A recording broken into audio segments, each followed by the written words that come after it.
Okey. Dia ada hafalan yang kita rasa kita ingat, tapi sebenarnya kita tak berapa ingat lagi. Sebab hafalan ni dia ada dia punya bahagian dia. Ada yang bila kita baru hafal, dia masuk ke bahagian yang short term, yang kita boleh ingat sekejap je. Dan bila dah lalui beberapa proses, dia akan masuk ke long term. Yang long term tu yang susah kita nak lupa. Long term ni benda yang selalu kita buat, ataupun ada certain peristiwa yang menyebabkan kita tak lupa dah benda ni. Peristiwa tu contoh, dia ada kaitan. Macam saya contohlah, kita tengah hafal ayat, katakan kita tengah hafal wailul mutaffifin. Kalau kita hafal biasa tu mungkin kita mudah lupa, tapi tiba-tiba masa kita wailul mutaffifin tu, kita terjatuh longkang. Mungkin yang tu akan buatkan kita tak lupa dah wailul mutaffifin tu. Sebab kita time tu kita teringat peristiwa longkang. Jadi sebab tu ada certain kaedah di beberapa negara Timur Tengah, macam di Morocco, ada beberapa tempat lagi di Jazair yang lama-lama ni, dia bila dia hafal Al-Quran, dia akan cuba gunakan papan. Kenapa papan? Kita kata zaman dah ada Quran kertas semua ni, itu kenapa dia guna pakai papan? Susah payah dia nak tulis balik dekat papan.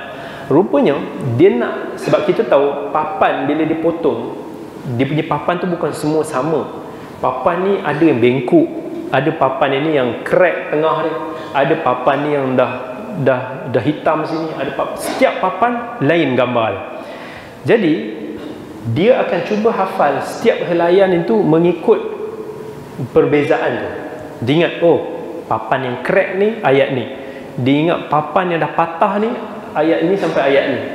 Jadi itu membuatkan dia mampu nak mengingati dengan lebih baik. Cuma mungkin cara macam Tok Imam hafal, berapa banyak ulangan yang kita biasa ulang? Kalau macam Tok Imam, macam mana selalu hafal? Satu ayat tu berapa ulang? 3 kali 5 kali? Okey. Safia berapa kali ulang satu ayat? Okey, Safia, satu ayat berapa kali ulang? 50 kali tengok, 50 kali tak tengok.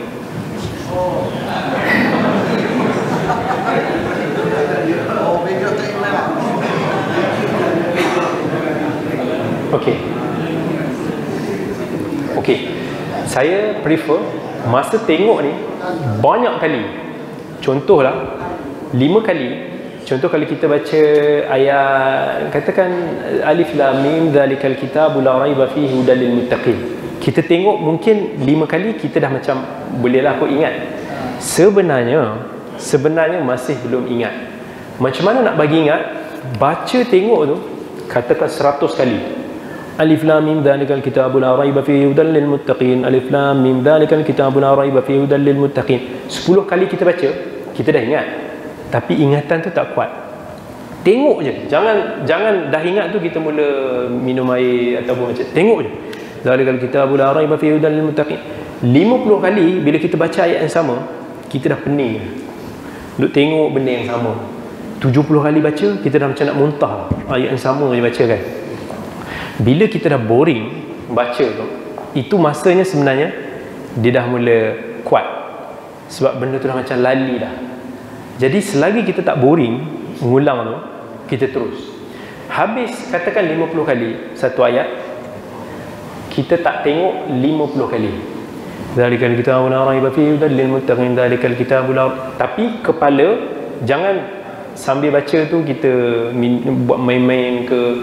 Sambil kita baca tu imagine ayat tadi tu. Zalikal kitabu la raiba fihi hudal lil muttaqin, zalikal kitabu la raiba fihi hudal lil muttaqin sampai 50. Lepas tu try tulis balik ayat dia. Tulis balik 5 kali. Zalikal kitabu la. Kenapa tulis? Bila kita tulis, kita akan ingat lebih terperinci. Sebab masa ni, oh ni ada alif, ni pendek, ni panjang, ini baris depan, oh kat sini. Masa tulis kita nampak. Tulis lebih susah daripada kita baca. Lepas kita tulis, katakan hari ni satu ayat, esok pagi, esok kita hafal ayat kedua. Ayat kedua, ayat ketiga lah dalam surah ni. Alladzina yu'minuna bil ghaibi wa yuqimuna as-salata wa mimma razaqnahum yunfiqun. Buat yang sama. Tapi yang semalam kita hafal zalikal kitabu la raiba fi. Jangan tinggal. Baca lagi. Kalau hari ni, kalau semalam kita baca 50 kali tengok, 50 kali tak tengok, hari ni kita baca 25 kali tengok, 25 kali tak tengok yang semalam punya. Ini proses pengukuhan hafalan. Mesti baca hafalan yang sama yang kita hafal at least 1 minggu. Sebab tu untuk diorang ni, diorang mesti satu hari dia akan ulang seminggu lepas punya hafalan. Seminggu dia kena baca hafalan yang sama at least seminggu yang lepas punya hafalan, barulah hafalan tu dia akan kukuh. Tetapi bukan sekali baca. Yang lepas tu macam saya beritahu, zalikal kitabul la raiba fi, tadi dah baca 25 kali kan, tengok, lepas tu tak tengok. Hari ketiga tambah ayat baru, walladzina yu'minuna bima unzila ilaika wa ma unzila min qablik. Ayat yang zalikal kitab tu dia dah jadi 3 hari sebelum. Semalam kita baca 25 kali, 25 tak tengok. Hari ni kita baca 12 kali tengok, 12 kali tak tengok.